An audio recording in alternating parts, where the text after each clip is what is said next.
नमस्कार साथियों, कैसे हैं आप सभी। स्वागत है आपका अपने channel study with Satish Sultanpuri पर।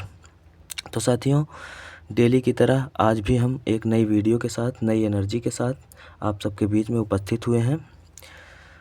तो देर ना करते हुए साथियों, आपको बताते चलें साथ साथ कि यूपी पुलिस की वैकेंसी जो है, जो री एग्ज़ाम डेट है, वो जुलाई लास्ट तक हर हाल में पेपर कराना सुनिश्चित है। तो साथियों, आप सब तैयारी में जुट जाइए। और आज जो हम लोग पढ़ने वाले हैं वो है हमारा स्टैटिक जीके के कुछ क्वेश्चन। तो स्टैटिक जीके के हम आप लोगों को कम से कम 2000 से 2500 क्वेश्चन तक करवाएंगे, और जिनमें से किसी भी एग्ज़ाम में आपका जो भी स्टैटिक जीके का क्वेश्चन होगा, लगभग कोशिश करेंगे कि उन्हीं में से मिल जाए आप लोगों को एग्ज़ाम में। तो देर ना करते हुए आज हमारा स्टैटिक जीके का जो चैप्टर है उसमें से एक नृत्य का चैप्टर है। तो हम आज उसको जानेंगे, कौन कौन सा नृत्य, कैसे कैसे, उसके विषय में जितने भी क्वेश्चन होते हैं हम लोग सॉल्व करने की कोशिश करेंगे। तो देर ना करते हुए हम टॉपिक को शुरू करते हैं। तो इसमें सबसे पहला हमारा जो क्वेश्चन आता है, भारतीय शास्त्रीय नृत्य तकनीक जैसे रस और भाव की उत्पत्ति। शास्त्रीय नृत्य तकनीक, इनकी उत्पत्ति कहाँ से हुई है? रस और भाव, जो इनमें रस होते हैं और भाव, उनकी उत्पत्ति हुई है नाट्यशास्त्र से। नाट्यशास्त्र जो कि भरत मुनि की पुस्तक है।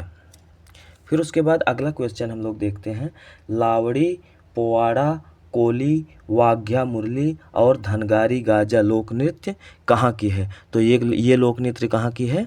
महाराष्ट्र की। ये लोक नृत्य महाराष्ट्र की है। फिर उसके बाद अगला क्वेश्चन हमारा आता है, सत्रिया का एकांकी नाटक कहलाता है। सत्रिया का एकांकी, ये नाटक कहलाता है अंकीय नट। अंकीय नट। फिर उसके बाद हम लोग अगले क्वेश्चन को देखते हैं, भारत के अधिकांश शास्त्रीय रूपों की उत्पत्ति कहाँ से हुई है? भारत के अधिकांश शास्त्रीय नृत्य रूपों की उत्पत्ति कहाँ से हुई है? तो ये होगा हमारा नाट्यशास्त्र से। अधिकांश रूपों की उत्पत्ति कहाँ से हुई है? नाट्यशास्त्र से। फिर उसके बाद अगला क्वेश्चन हमारा आता है, गोवा का कौन सा नृत्य योद्धा नृत्य, योद्धा नृत्य के नाम से जाना जाता है? तो हो जाएगा हमारा आंसर घोड़े मोदनी। योद्धा नृत्य के नाम से घोड़े मोदनी को जाना जाता है। फिर उसके बाद अगला क्वेश्चन हमारा आ जाता है, मणिपुरी नृत्य किसकी रासलीला थीम पर आधारित है? मणिपुरी नृत्य हमारा जो है किसकी रासलीला थीम पर आधारित है? तो हो जाएगा हमारा राधा और कृष्ण। हमारा आंसर हो जाएगा राधा और कृष्ण। फिर उसके बाद अगला क्वेश्चन हमारा आता है, सत्रिया जो कि असम का है, शास्त्रीय नृत्य के रूप में मान्यता कब मिली? सत्रिय असम को शास्त्रीय नृत्य के रूप में मान्यता कब मिली?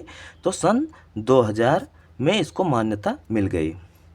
मुडियट्टू जो कि केरल का एक नाटक है। मुडियट्टू केरल का नाटक है। इसको यूनेस्को द्वारा मानवता की अमूर्त सांस्कृतिक विरासत के रूप में मान्यता कब मिली? तो हमारा आंसर हो जाएगा 2010 में। कब मिली इसको मान्यता? 2010 में। फिर उसके बाद हमारा अगला क्वेश्चन आ जाता है, धुल्लल नृत्य की उत्पत्ति कहाँ से हुई? धुल्लल नृत्य की उत्पत्ति केरल से हुई है। कहाँ से हुई? हमारा आंसर हो जाएगा केरल से। धुल्लल नृत्य की उत्पत्ति केरल से हुई। फिर उसके बाद अगला क्वेश्चन हमारा आ जाता है, खासी जाति का साद मस्तियेह या विजय नृत्य का संबंध कहाँ से है? तो इसका संबंध जो है मेघालय से है। साद मस्तियेह या विजय नृत्य का संबंध मेघालय से है। फिर उसके बाद अगला क्वेश्चन हमारा आ जाता है, मैमाता एक लोकप्रिय लोक नृत्य है। मैमाता एक लोकप्रिय लोक नृत्य है। कहाँ का है ये? त्रिपुरा का। मैमाता जो है त्रिपुरा का एक लोकप्रिय लोक नृत्य है।